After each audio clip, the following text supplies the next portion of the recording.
Public ఇంకో 2-3 వార్తలు మిగిలినాయి. వాటిని చెప్పుకునే దానికంటే ముందుగాల మా తాత ఏం చేస్తున్నాడో అడుచుకుందాం పాండ్రి. ఓ మోతవారి, ఏందే ఇయాల్టి సంగతి? రౌడీ అన్నారు, గూండా అన్నారు, మందిని బెదిరిస్తాడు అని అన్నారు. కానీ ఇవాళ అదే మంది మా నవీన్ అన్నకు ఓట్లేసి ఆయనని గెలిపించిర్రా. అందుకే అనుకున్నా పొద్దుగాల జూబ్లీస్ లా కాంగ్రెస్ పార్టీ అభ్యర్థి నవీన్ యాదవ్ అన్న గెలవంగానే నువ్వు ఈ కథలే పడతావు అనుకున్నా. అన్నట్టుగానే ఎగురుతున్నావు. కానీ కారు పాచోళ్ళు పరదాలు కట్టి ఎన్నో సైన్మాలు వేసిర్రు, మరుగు మందు పెట్టినట్టు ఓ మస్తు ముచ్చట్లు చెప్పిళ్ళు. కానీ ఏ సైన్మాలు పనిచేయలేదు, ఏ మరుగు మందులు కూడా పారలేదు. అంత మా రేవంతాలు సారు గాలే పారింది. కట్టుకో కాంగ్రెస్ జెండా, ఎత్తుకో నీ గుండెల నిండా. అవును, నిజమేనే తాత. ఎంతమంది ఎన్ని తీర్ల ముచ్చట్లు చెప్పినా, సర్వేలన్నీ కారు పాటికే జేగొట్టినా, కోసాకర్కి చెయ్యి పాటే జూబ్లీహిల్స్ ని చేజెక్కించుకున్నది. అదే మా రేవంతాలు సార్ జిమ్మిక్ అంటే ఆయన మందిలకు రానే రాడు, వచ్చిందంటే అది మా సొంతం కావాల్సిందే. ఎరికేనా? అరే ఆగు పిల్ల, నేను మా నవీన్ అన్నకు శుభాచంతలు చెప్పుడు మర్చిపోయినా, చెప్పాలి. ఆగు. హలో, నమస్తే నవీన్ అన్న. నేను నీ హీరో అభిమాని జోర్దార్ రావులు మాట్లాడతానే అన్నా. జరంతా ఒక చిన్న పని చేసి పెట్టాలి నాకు. ఇక కృష్ణనగర్ గడ్డల మీద ఎవడో బయటబాజుగాడు రోజు మా మనవరాలను ఏడిపిస్తాడట అన్న. జర వాని సంగతి నువ్వే చూసుకోవాలి, పుణ్యం ఉంటుంది, దండం పెడతా. అరే నీ అమ్మ, నవీన్ అన్న గెలిచే ఓ రోజు గడుతలేదు. ఆగరాదే, సార్ ఎమ్మెల్యేగా ప్రమాణ స్వీకారం చేసిన తెల్లారి నుంచెలే జూబ్లీహిల్స్ లో ఉన్నా నువ్వు చెప్పే చెత్తనంతా సాపు చెప్తాడు. చేతడి పిల్ల, మా నవీన్ అన్న అంటే పేదలకు అండగుండే మనిషి, కష్టకాలంలో కన్నీళ్లు దూడ్చే కరుణామయుడు. ఎరికేనా? అసలు జూబ్లీహిల్స్ లా ఆయన పర్పస్ తోటే ఇన్ని ఓట్లు పడ్డాయి. అసలు మనిషి పెద్ద మనిషి అని.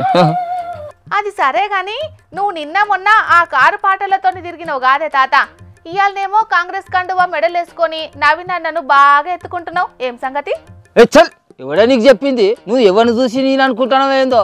నేను ఓట్ల ప్రచారం మొదలు పెట్టినప్పటి సంది మొదలుకొని ఇక ఓట్లు వేస్తాం అనే దాకా నేను మా నవీన్ అన్నతోటే ఉన్న ఈ కండువా కప్పుకొని నేను జూబ్లీహిల్స్ కాలనీలు అన్ని తిరిగిన.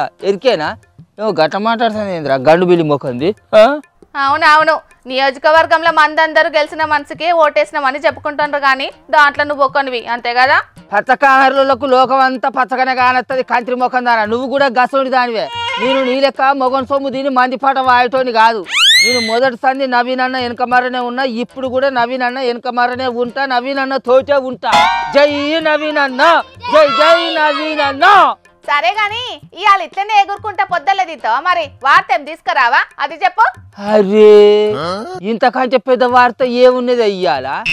ఎన్ని సర్వేలు, ఎన్ని తీర్ల మాకు అదుర్లు పెట్టినా, ఎంతమంది పెద్ద పెద్ద లీడర్లు ఎన్ని తీర్ల ముచ్చట్లు చెప్పినా జూబ్లీహిల్స్ జనం అంతా మా నవీన్ అన్న వెనకమారనే ఉన్నారు. ఇంతకంటే పెద్ద వార్త ఏముంటది? రేవు తక్కువదనా? రాసుకో, ఆ జోర్దార్లో జోర్దార్గా చెప్పుకో, చదువుకో. మరికొంతమంది వేరే పార్టీ లీడర్లు మీ చెయ్యి పాటలు రిగ్గింగ్ చేసి గెలిచిండ్లు అని ప్రచారం చేస్తున్నారు కాదే. ఇక వంగలేనోడే వాగటం అన్నాడట వెనకటికేవాడు. ఇది కూడా గసొంటోళ్ళే మాట్లాడే మాటలు. ఇది మా గెలుపును చూసి ఓర్వలేనులు ఇంత బుట్టిస్తున్న పుకార్లు. ఎరికేనా? ఇది మా జూబ్లీహిల్స్ ప్రజల విజయం, మా నవీన్ అన్న విజయం. అసలు మాటలు మేము పట్టించుకోవా, మేము లెక్కేసేయం కారా. కానీ ఈ విజయం వెనక మర్రా ఎవరి కట్టం ఎక్కువ ఉన్నదంటవే మీ పార్టీలా? ఎవరిదేమున్నది? 100కు 100% మా నవీన్ అన్న మంచితనంతో ఈ ఓట్లు పడ్డే ఆయన గెలిచిండు. ఎరికేనా? అట్లనే ఇంకా రాబోయే రోజులలో కూడా జూబ్లీహిల్స్ జనాలు ఎంత నమ్మకంతో మా నవీన్ అన్నకు ఓట్లేసిల్లో అదే నమ్మకాన్ని వమ్ము చేయకుండా మా నవీన్ అన్న పనిచేసేది ఉంటే ఇంకా రాబోయే రోజులలో కూడా జూబ్లీహిల్స్ జనాలు ఆయన గుండెలలో పెట్టుకొని చూసుకుంటారు. అట్లనే మా రేవంతాల్ సారు చేస్తున్నటువంటి అభివృద్ధి పనులు అయితేనేమి, అట్లనే అమలు పరుస్తున్నటువంటి పథకాలు అయితేనేమి, అవన్నీ చూసి జూబ్లీహిల్స్ జనాలంతా మా చెయ్యి పార్టీ వెనక మర్ర వస్తాండు. సరే గాని మరి ఇదే రువ్వడి మీద స్థానిక ఎలక్షన్లు పెట్టే ఆలోచనలో సర్కారు ఉన్నదని అంటున్నారు. నిజమేనానే తాత? ఏమో చెప్పలేము, పెడితే పెట్టచ్చు. కానీ నాకు ఏనో తేడా కొడుతుంది పిల్ల. మా చెయ్యి పార్టీ సర్కారు ఈ స్థానిక ఎలక్షన్లు పెట్టే ఉంటే సర్పంచ్ ఓట్లలో మరి ఇదే రువ్వడితోటి ముందరికి పోతుందా పోదా అని డఫ్ట్ కొడుతుంది. ఎందుకంటే పల్లె జనాలు వేరు, పట్నం జనాలు వేరు. పట్నం జనాలు ఆలోచించినట్టు పల్లె జనాలు ఆలోచించరు. మొత్తం మాస్ మహారాజులు ఉంటారు మరి ఇక్కడ. అగో, ఈ పట్నం జనాలు ఏమనుకొని ఇప్పుడు మీకు ఓట్లేసింది అంటున్నావే, అది చెప్పు. ఇప్పుడు మా చేయిపాటి సర్కారు రాష్ట్రంలో ఎవ్వరు కాదన్నా వద్దన్నా ఖచ్చితంగా 3 ఏళ్ళు అధికారంలో ఉంటది.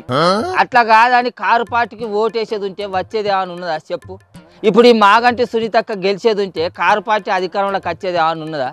అదే మా చేయిపాటికి ఓటేసి నవీనన్నను గెలిపించుకున్నాం అనుకో, ఏమన్నా మా నియోజకవర్గ అభివృద్ధి కోసానికి చేయిపాటి సర్కారు దయదలిసి రేవంత్ సారు మా నియోజకవర్గాన్ని అభివృద్ధి చేస్తాడేమోనన్న ఆశ, అదే ఆశతోటి ఓట్లేసి మా నవీనన్నను గెలిపించుకున్నాం.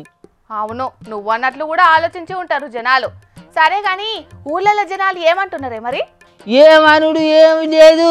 మా రేవంత్ సారు సర్కారు ప్రవేశపెట్టిన 6 గ్యారంటీలను అమలు పరిచేది ఉంటే, మా చెయ్యి పార్టీ ఇచ్చిన 420 హామీలను నెరవేర్చేది ఉంటే 2034 కాదు 2050 దాకా మా చెయ్యి పార్టీ సర్కారే అధికారంలో ఉంటది. మా ముఖ్యమంత్రిగా రేవంత్ సారే ఉంటాడు. అందుకే జూబ్లీహిల్స్ లా నవీన్ యాదవ్ ఘన విజయం సాధించటాలకు షేర్ది పార్టీ లీడర్లంతా మస్తు ఖుషీలున్నారు. ఇక ఇదే ఊపులా స్థానిక ఎన్నికలు జరిగితే దాంట్లో కూడా గెలుస్తామని అనుకుంటున్నారు. కాకుంటే ఈ ఉప ఎన్నికలకు స్థానిక సంస్థల ఎన్నికలకు చాలా ఫరక్ ఉంటది కాబట్టి ఒకవేళ స్థానిక సంస్థల ఎన్నికలు పెడితే రిజల్ట్ ఎట్లుంటుందో చూడాలి మరి.